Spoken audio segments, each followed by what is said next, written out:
Hi everyone, I'm Bowman from the Game Boys and just wanted to go ahead and start documenting my game hunting. I'm actually very awful at game hunting. Pat has actually been teaching me a lot. I've only been seriously collecting games for about maybe the past year. Obviously, I have a bunch of stuff stocked up, but I didn't get really into game collecting, like game hunting, until very recently. And I thought I was doing things correctly, like I would go to pawn shops, thrift stores, antique shops, hit up the garage sales, and I would go to flea markets with Pat. But the thing is, there really is an art form to it. Basically what I did was I went on Craigslist and I just searched up any on the garage sale section and just looked for any keywords such as video games, sometimes just games, and big flea market gatherings. There was a local church in my area that actually had a church big flea market, multiple neighborhoods, families, and one area. So I just plotted them all out. I just plotted everything in the map. If I saw another ad that was close to another place I was going to anyway, I went ahead and typed it out on my Google Drive. That way on my phone, all I literally had to do when I was out garage sale scavenging, I would just pull out my phone and I already had the next list of yard sale I was gonna go to. Now, planning is important, but a lot of the times you're gonna end up finding things on random garage sales. So I basically, all the information's out there. There are plenty of tips and tricks on how to find good deals out there. I just want to start documenting what I found. And right now it's not that impressive. Because the thing is, this is going to be a very realistic vlog. I'm going to start vlogging every time I go out yard sale hunting. That way you can see, a lot of the times, I'm not going to find anything. These videos are going to be pretty boring for the most part, but it'll be that much more interesting when I actually do find something. So I went out to this church flea market. I saw an ad for it. It had like multiples. I thought that it just started today. That's what it listed on the ad. Turns out I get there at 7 a.m., which is when it started. I got there about 6:50 a.m. and there were already people in line, and apparently this was the second day of it, and I was told that some guy showed up as early as 5:30 a.m. and basically just took everything, and he was a known reseller.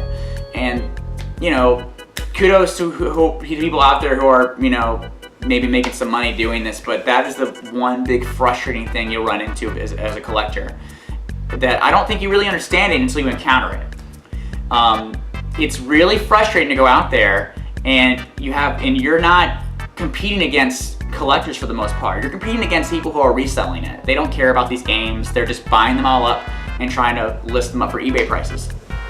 So that was a little bit of a loss, and you know, I didn't find anything save for maybe Guitar Hero guitars, and you'll find so much of that stuff. Rock Band peripherals, bunch of Wii shovelware, and some Xbox shovelware, stuff like that. Nothing worth picking up or even looking at.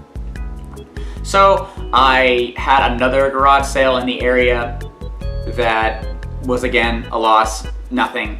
So then I went ahead and headed over to this guy who I saw pictures, and he had a Smash Brothers 3DS like display up and everything, and it looked really cool. There was a bunch of games in the picture,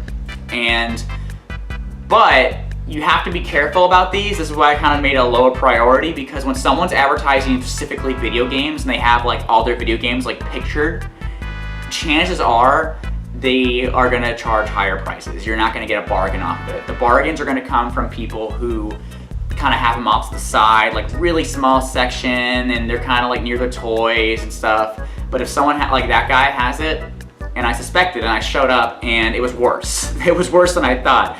I asked how much the display was, and he said it was $40. Who's gonna buy that at a yard sale?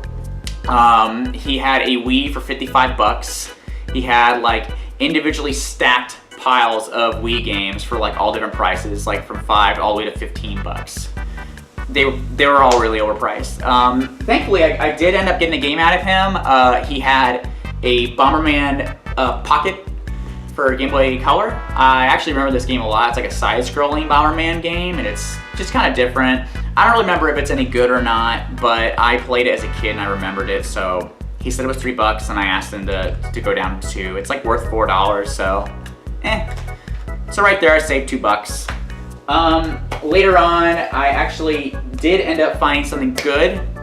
I drove by a random garage sale. The entire time I just plotted out and was just going to the next plot on my map. But a lot of the times, you'll see those signs out there, garage sale, turn into it. It's gonna take you a few seconds and you never know what you're gonna find. And I didn't even plan on going to this one. This wasn't advertised at all. I show up and I got myself a complete Wii system, like cords and everything, and like Wiimote, nunchuck, and like a PS2 composite cable, Wii Sports Resort as well. $5. $5 for everything. That's awesome. And the thing is, what I've been learning is that you really want to, if you find cheap consoles like that, pick them up. Because what you can do is you can go to local retail shops. Like my local retail game store is Cybertron. And a lot of the times, they'll take these systems in and you can end up racking up some nice store credit to go towards a more expensive game. I don't really shop at these retail stores and buy expensive games because they're pretty expensive and I'm cheap. Other than that, nothing really too exciting to talk about. I did find the only other games I did get was I stopped by a random garage sale and they had a pile of DS games. Unfortunately, they were all shovelware. But these Lego games, I got Lego Harry Potter years 1 through 4. Lego Batman 2 DC Superheroes, all like complete in box, no instruction manual, and they're like mint condition. It doesn't even look like they were even really played. And they were $1 each. And the thing is, I usually don't bother when I see these at garage sales, but the thing is, like, $1 for a complete in box DS game, might as well just pick it up.